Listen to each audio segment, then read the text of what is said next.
Hi అండి. నమస్తే. Welcome back to our channel. వరాల కురిపించే వరమహాలక్ష్మి పూజ అందరూ బాగా జరుపుకున్నారండి.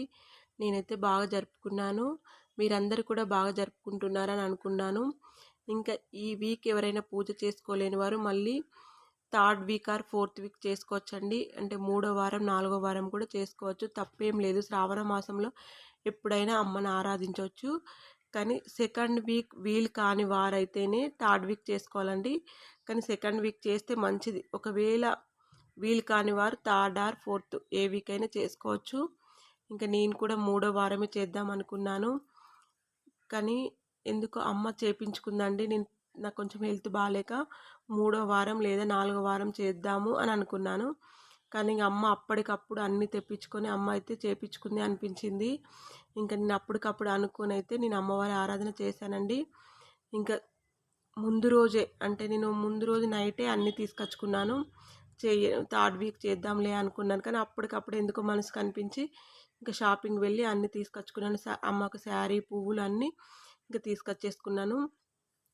ఈ విధంగానైతే అమ్మను అలంకరించానండి. మీకు అందరికీ నచ్చిందా అమ్మవారు? ఇంకా నేనేదో నాకు ఓపిక ఉన్నంతలా నాకు వచ్చినట్టు నేనైతే అలంకరణ అయితే ఈ విధంగా చేశానండి. ఇంకెక్కువ హడావుడైతే పడలేదు. ఈ విధంగా అమ్మనైతే అలంకరించుకున్నాను. ఇంకా నేను ఈవినింగ్ పూజ చేసుకున్నానండి. ఇంకా అంటే మార్నింగ్ 5:50 నుండి 7:30 వరకు ఏదో బాగుందన్నారు. మళ్ళీ 2:00 అట్లా ఈరోజు ముహూర్తం ఏమి ఉండదు కానీ చెప్పారు కదా. కానీ నేను 5:30కి సాయంకాలం నేను ఎక్కువ బుక్లో ఉన్న కథ ప్రకారమే చేసుకుంటానండి ఏ పూజ అయినా. ఇంకా మనకు చారుమతి చెప్పింది కూడా సాయంకాలమే కదా. ఆమె చారుమతికి అమ్మవారి కలలో కనిపించి ఏ విధంగా ఆచరించాలనేది అమ్మవారు సాక్షాత్ అమ్మవారే చారుమతికి చెప్తే అమ్మవారు చెప్పినట్టే చారుమతి కూడా ఆచరించింది కదా. అదేవిధంగా నేను ఇంకా సాయంకాలం వరకు ఉపవాసం ఉండి ఇంకా అన్నీ రెడీ చేసుకున్నానండి. అమ్మని రెడీ చేసుకున్నాను. నైవేద్యాలు 9 రకాల నైవేద్యాలు వండాను. ఇంకా తాంబూలాలకి ముత్తైదులను పిలుచుకున్నాను. ఇలా అన్నీ రెడీ చేసుకొని సాయంకాలము 5:30కి పూజ స్టార్ట్ చేసుకున్నాను.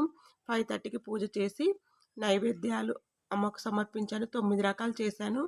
9 రకాల పళ్ళు పెట్టాను. పెట్టి ఒక చీర కట్టిస్తానండి. ఒక చీర తాంబూలంలో అమ్మవారికి ఇస్తాను.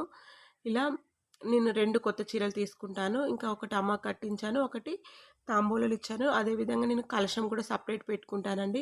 కలశం యాక్చువల్ అయితే కలశానికే మనం పూజ చేసుకోవాలి. అమ్మవారు అనేది ఈ మధ్యలో వచ్చింది. అమ్మవారిని రెడీ చేసుకుంటాం కానీ మనం కలశానికే పూజ చేసుకోవాలి కాబట్టి ఖచ్చితంగా ఒక కలశం అయితే పెట్టుకోవాలండి కొబ్బరికాయతోటి. చాలామంది అమ్మవారిని రెడీ చేసిన దాన్నే కలశంగా అనుకుంటారు. అలా లేదు, మనం ఇలా కలశం కూడా పెట్టుకోవాలి. ఈ విధంగా నేను కలశం పెట్టుకున్నాను. ఇంకా విగ్రహం ఉంది, విగ్రహం పెట్టుకున్నాను. ఇంకా అమ్మవారికి మారేడు పత్రితో, కుంకుమలతో, గవ్వలతో పూజ చేసుకున్నానండి. ఈ విధంగా అమ్మవారి పూజ అయితే నేను చేసుకున్నాను. సాయంకాలం చేసుకున్నాను. ఇంకా ముత్తైదులను పిలిచి వారికి తాంబూలం ఇచ్చి వారి ఆశీర్వాదం తీసుకున్నాను. ఇంకా మా ఇంటి వరమహాలక్ష్మి మీకు నచ్చిందా? నచ్చితే ఒక లైక్ ఇవ్వండి. కామెంట్ బాక్స్లో చెప్పండి. ఈరోజుకైతే వీడియో ఇంతేనండి. మరొక మంచి వీడియోతో మళ్ళీ కలుసుకుందాం. అందరికీ వరలక్ష్మీదేవి